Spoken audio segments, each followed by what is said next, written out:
It's very nearly 11 o'clock, which means it must be time for the Flow State podcast. And I must be Stuart P. Turner, the host and founder of businesses and doer of things. So welcome to the show. It's just me today. So that's either great news or terrible news, depending on your preference and whether you've joined me before with some of my guests. So what I thought I would do today is, just take it down a notch, have a little retrospective on the past few conversations, which have been incredibly interesting, and I've covered a wide array of different areas. But what I thought would be helpful to do today is just kind of bring all that back to what does that mean for work. That's predominantly, this is a work-oriented podcast with links into how that impacts on our day-to-day lives, and also hopefully leave you with a few things to think about with the next conversations in mind. So without further ado, I'm going to run through some more of the news, what's been happening in AI over the last week or so, just how that relates back to our previous conversations, and then a few bits that we've been doing. So before I even get into that, I had, on a more positive note, I do a fair bit of whinging about stuff on here in a hopefully constructive way. But I had a great reminder this week of why AI tools are actually pretty awesome, because Claude and Anthropic decided that because some developers are basically taking the piss and running always on stuff to their models, which is costing them a ton of money, they were going to throttle everybody's usage, which effectively means it's not really worth the money now, because the way that we've been using it, I'm hitting the limit all the time, and then have to wait for 3 hours to do anything, which is not particularly helpful. So there's plenty more AI fish in the sea, Anthropic, at the moment, know what I mean? So the upshot of this was that I had to basically rebuild one of our internal reporting tools, because we'd been using Claude to power that, which was great. It wasn't amazing, but it was an easy process, and I couldn't really be bothered to update it, but I was forced into an update. But look, it was a useful exercise, because in the old world, that would have meant that I would have had to, brief one of our developers. We would have had to go through a fair bit of back and forth to make sure that I was explaining myself clearly, which I often don't do to the level of, sort of detail required to build something the first time. Probably would have taken a week or two of actually putting it together. Whereas this time, I probably spent, a day and a half, hack together a functional version that does what it needs to, using one of the the sort of language-based code models. And look, obviously it requires a bit. I'm not a developer, by the way, so I know broadly how to do it. I don't do it day to day, but it was a fast job. It got the job done way quicker than it would have been done previously, and because it's not going anywhere external, it doesn't need to be all sort of up to the usual standards of a proper tool that people are going to use. It's something we just use internally. So that exercise was actually very useful. I thought it just really demonstrates the practical power of having these tools in your hands, with the caveat of if you know what you're doing, because this is a tool that analyzes data and provides a fair bit of commentary that's bespoke to flow state.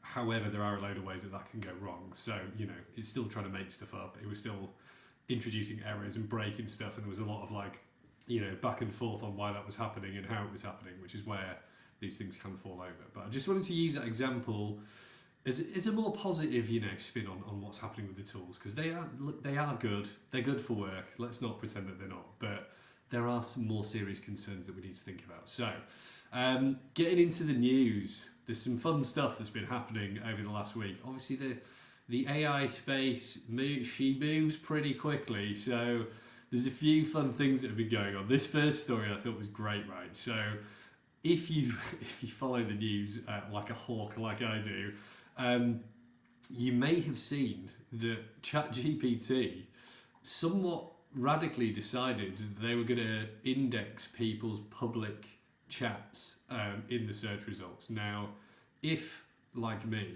you have not even half a brain, let's even say 10% of a brain, you would immediately think, oh my God, what have I been putting into public chats in ChatGPT that perhaps I don't want the entire world to be able to find? You just, off the cuff.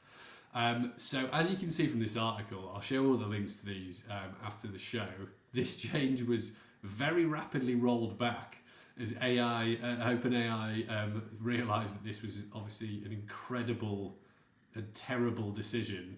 And the company claims it was a short-lived experiment that ultimately introduced too many opportunities for folks to accidentally share things they didn't intend to. Now, I'm imagining anyone who's ever worked in IT just being coloured dramatically unsurprised by this revelation, considering people can't even manage files and access to their own devices correctly. Imagine all the stuff that people are chucking into like the free version of ChatGPT. They might not even know it's public. They might not even know that setting's there. And then Google will just like, hey, we'll just index all of that. So not surprising that this got rolled back. Where I think this is interesting though, and I do think that there will be a version of conversations that will be indexable, because it feels like that's inevitable, because to, you know, complete the sort of snake eating itself Ouroboros circle here, obviously all the chat models and all the AI models have scraped everything that Google's previously scraped. They're probably scraping Google results as well. So that's where they pull a ton of their data from. And now Google's going to index a load of the stuff that's been scraped from Google and various other places in the past. So the potential danger here, which you would assume somebody is thinking about, is that this is starting to introduce an incredibly regressive way of gathering information. You know, like just filtering the same garbage until you've got a really distilled, amazing version of garbage. Like, there's a real danger there that that's just going to turn into a complete race to the bottom, and that information all becomes completely useless. The other interesting thing for me here is that this is a bit of a worlds colliding moment for me, because being an ex-SEO guy, as you know, an SEO survivor in recovery, the immediate thought to me was that before they rolled this change back, every SEO or search agency in the world would be scrabbling around, desperately trying to get an email out to all their clients to either pitch their new conversation optimization service or claim that nothing was changing and that they were still totally valid. And that all that was going to happen here, right, is that anyone who works in SEO is just going to suddenly start, you know, mashing out tons of optimized conversations everywhere. So again, that's not useful for anyone, right? That's just going to ruin the utility of this information being public. So this is really interesting to me from a just purely a digital marketing and sort of revenue generation perspective, because these kinds of changes are having a much bigger impact on our ability to actually communicate with our audiences than they used to, right? So like back in the day, when Google used to roll out an algorithm update, there was always a bit of a panic about, you know, the change in the ranking tables and the visibility of people, but there was always a way, like a quick way back from that you could just kind of jump on and you know, and deal with in practical terms. But just the sheer volume of information that you're able to just spew out now just has totally changed the game. And like, these kinds of decisions are not just an issue personally, but are a massive issue for brands and everyone's talking about this at the moment already, right? With the drops in referral traffic from social and from AI sort of starting to bite out of that pie as well. Like, how are you going to drive customers to your brand now? And that's where all this, you know, zero-click chat has come from. With thanks to SparkToro there and Amanda, who I believe is coined that term. But this stuff, you know, this is all very close to what we're doing, right? Because we operate in social, and we do a lot of work with content, and this is where people, you know, research things and where you find out if something's good or bad, right? So, yeah, it was just really interesting. I thought this was quite funny. I also thought it was very amusing, the rapid fire rollback there before the entire digital marketing world burned down, which is quite amusing. The next thing that I found in the news, which was interesting, following on from the conversation with my very good friends Jen and Ashton from last week, what is the real cost of chasing AGI? Now, this podcast is awesome, Equity, which is really worth listening to from TechCrunch. This conversation, quite fascinating. I'm going to talk a little bit about the big Trump's AI action plan as well, but this one in particular was a really interesting discussion, just talking about the social implications of AI, the consolidation of power in the tech industry, artificial power, love that. There's loads of really cool stuff in here, so have a listen, super interesting. In particular, the myth about being too big to fail and the discussion around that I thought was particularly interesting. So look, this is really cool. This is one of the ones that I listen to inform what I am saying and doing. So I'll drop a link in here, subscribe to it, awesome conversations on here, very worth listening. But look, like the way this relates back to our conversations obviously is like, there are a lot of hidden costs to this mad rush towards AI. and they're not just like the practical stuff. It's not just like the environmental impacts or the physical monetary cost. There is a potential like IP and brand equity cost to all of us here, because all these companies are trying to chip away at like our ability to control what we do and how we do it and what we say and where we say it. So, you know, the sort of the soapbox ethical battle that we all fight, I guess, is, you know, particularly marketers, but business owners, anyone working in these companies, right? Is like we want to have our own defensible, you know, area, our brand, a little mini empires, right? And you know, as they say in Silicon Valley, you know, you need to build your moat, right? How do you defend that against other people? But all these companies are, you know, are smashing their way into our own, you know, our own towns, cities, castles. I don't know where I'm going with this medieval analogy, by the way. As you can see, it's falling apart as I use it. But look, like the moats have been breached, I guess is the simple way. These people are in our houses, they're sitting in our furniture, they're eating dinner at our table. Like, we should be thinking about how we kick them all back out where they belong, because we didn't invite them in the first place. So look, that's my, you know, my sort of moral stand on this is like, these people, these tech people, of which I am sort of one, but not a big tech guy, right? They don't ask permission, they just do stuff. Whereas often as a brand, or as a, you know, particularly as a marketer, you are forced to ask permission before you do things. And that power imbalance is very dangerous for all of us. So I don't want to get too distracted, but look, going to come out in an upcoming conversation, just a bit of food for thought there.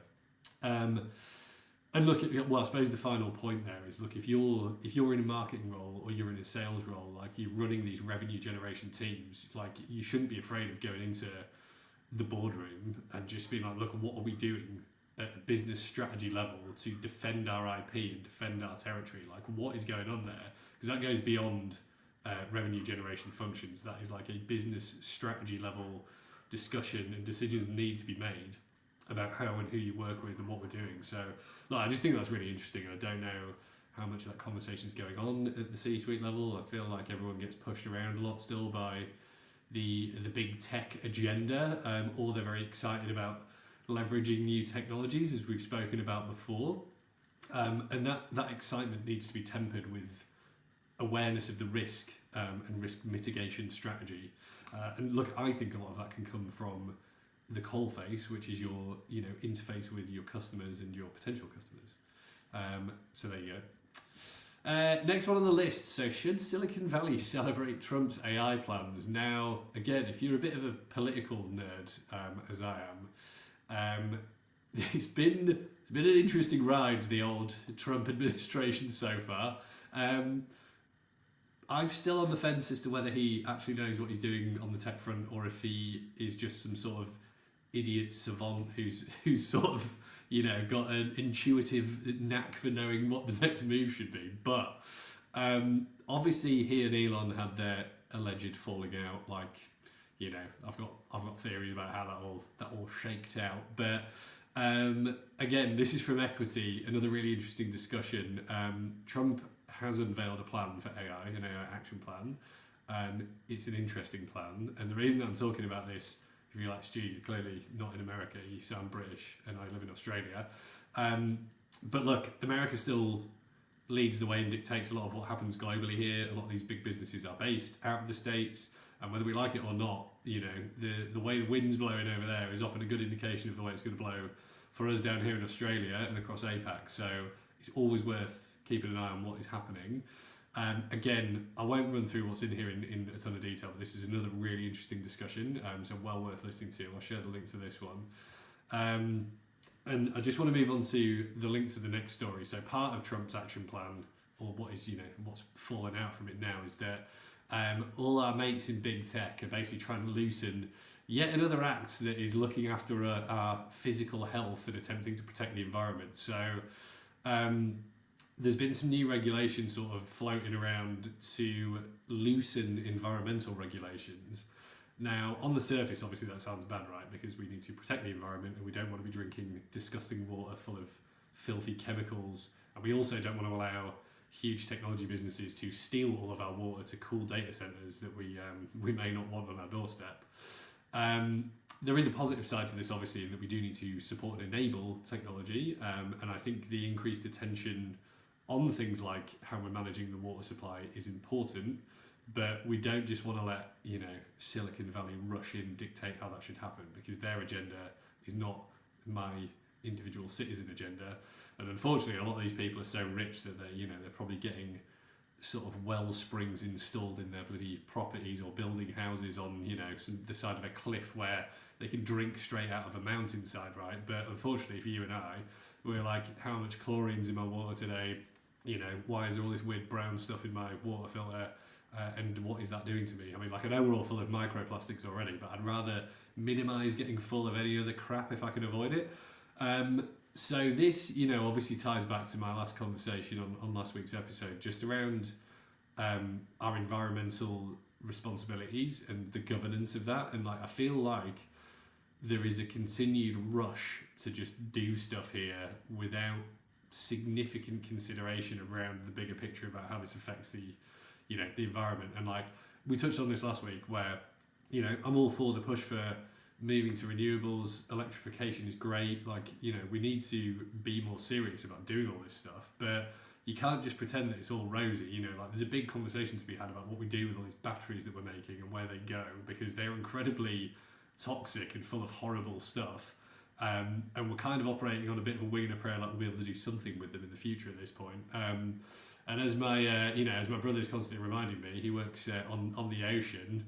You know, lithium-oriented fires are a very serious issue. Like, they don't go out, and he's, you know, obviously understandably very concerned about them all the time, because it's part of safety procedures when you work on any kind of boat. But like, they're literally, the policy on most boats is like, if you have a serious fire, like a battery fire, you just literally wrap the thing, if you can, in a big fireproof cloth, and you just chuck it over the side, because there's nothing you can do. You leave it where it is, it's just going to burn everything down. So obviously, you know, I'm not panicking about my batteries setting on fire everywhere, but look, it's just a good illustration of the issue, right? So where this, I think, is an interesting point is, as we were saying last time, look, water, we need it, we need to drink it, we need it to do stuff. Do we want the technology industry dictating our environmental policies around water management? No, would be my answer. And I feel like a lot of these things are just sort of slipping through without a huge amount of scrutiny. And obviously, going back to what I was saying about, you know, how Trump's running his administration, you've got to question whether there really is the sort of level of due diligence that should be required around these things. And it's our responsibility, I think, as citizens, and well, mainly our friends in the US, right? Whether you voted for him or not, like, you can still have a voice on these things, and you can still lobby, and you can still, you know, to advocate for your perspective. I don't think you should just give up just because someone that you don't like's in government. And I think it's more important than ever now that we all just remember that, you know, the sort of the social contract is still there. It might be pretty stretched, and, you know, it's been stomped on a bit and had some wine spilled on it, but we all still like living in societies together. So let's just sort of, you know, try and positively engage and do what we can, I guess. So look, that's what's going on. Watch out, American friends, for your drinking water. On a more positive note, though, and related, Google have released a new AI model that is trying to track climate change and help us to do more things about it. So in the old, you know, measure it then manage it sort of fashion, this is actually really cool. So again, I will share the link to this article. Oh no, I've read my last free article. There's ways around it, which I won't share publicly here, but I'm sure you know them. But look, this is awesome. I'll find a publicly available version of this, or if you subscribe to Wired, you can obviously read it. If you have not used all your free articles, but look, this is really awesome, because this is where I think we can be deploying the power of AI to much greater effect, and like the power of huge computation, right? Which is, let's like try and solve some of these big problems. So going back to what we were saying about, you know, like batteries and the battery issue, like, we need to be directing our, you know, now computationally enhanced thinking towards these issues, right? So like, how do we address these things? How do we start to track these massive macro trends that we couldn't track before? Like, what do we do with the more useful data that we have, and how do we leverage that? Like, this is the much more exciting side of what's happening at the moment for me. So I'm super keen to see where this goes. Google, you know, they're not all bad, are they? They're not as great as they used to be, but they're doing what they can in some areas. So this is really awesome, and I thought this was a great update from last week's discussion, which I feel like did get, there's a bit of doomsday going on. We were trying our best, the three of us, but yeah, I think this stuff is cool, and I'm keen to see more. And look, finally, in the news, this is the most concerning one for me, and should be for you if you work in any kind of computer type job that involves numbers, right? AI, there's an AI company that's coming for Excel. Now, I'm a firm believer that Excel will never be unseated by AI, because Excel is the best thing that Microsoft have ever done, and I will fight anyone who dares to challenge me on that view. Excel is behind every single piece of software you've ever used. They all started as a spreadsheet somewhere, or a table in a spreadsheet. It is probably one of the most used pieces of software ever, right? And I don't want to see rubbish AI stuff just getting shoehorned in there, because there is a beautiful simplicity in the use of a spreadsheet, and that should remain as it is, pure and untouched, so we can just dump stuff into them and do what we need to do, not be prompted to do something else, and not try and change them and make them look different or whatever. So I thought this was particularly interesting, because from a purely commercial perspective, I would not dare come at Excel, because it's just, as I said, it is what it is. It's amazing. But look, I'm keen to see where these guys are going. It's an interesting approach. I'll fire this article over. There's some actually some quite cool stuff in what they're proposing. But look, I just wanted to throw it out there. I want to defend my boy Excel. It should not be going anywhere. It's great. So look, that is the AI news in brief this week. As usual, many changes occurring, many things are happening. It's been the usual wildish ride. Now, what I wanted to do, just given it's just me, I'm not going to ramble on for like a full hour, which I'm sure you'll be pleased to hear.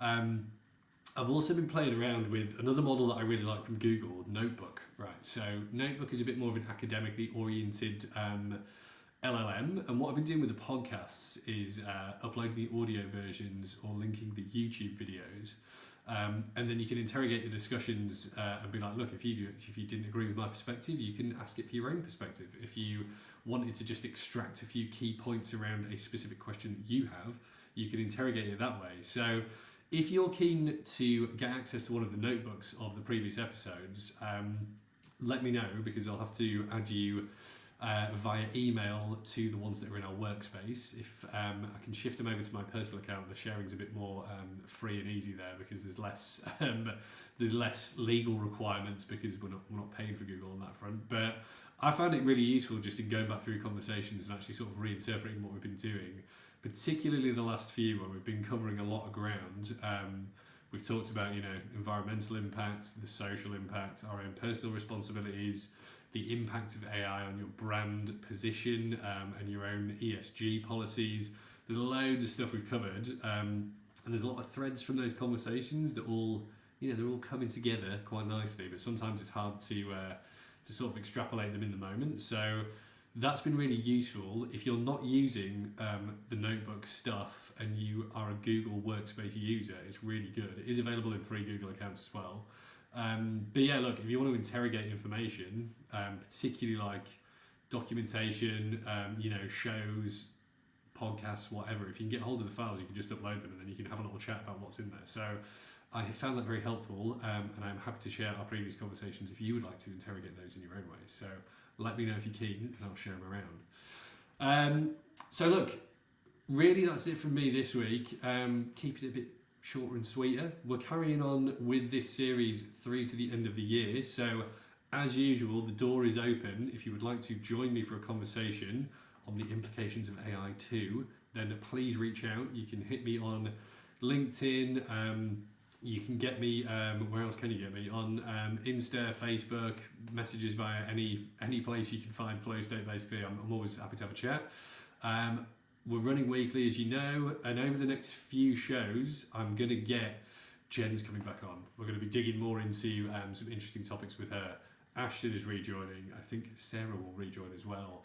And we're also toying with the idea of potentially doing some live versions in and around Sydney. So I'll keep you posted on all that stuff. If you've got any interesting stories of your own from the last couple of weeks, feel free to share those as well. And like that, I still don't have a sign off. I need to think of a good sign off. You got good ideas for sign offs? Let me know. But look, that was the news in AI this week, and also some practical stuff hopefully in there. I will hope to have you back to listen or watch again. We'll be covering, what have we got on next week? We are covering personalization and how to personalize leveraging AI tools. That's coming up in the next couple of weeks. We're also talking about the inherent contradictions and challenges in running digital across social channels, which is also coming up in the next couple of weeks. And we are also talking again about how to build a brand in this new world of walled gardens and digital land grabbing. So I can't remember what order those are in, but those are the topics that are coming up on the next few shows. So look, thanks for joining me. It's always a pleasure, and I will hopefully see you again soon.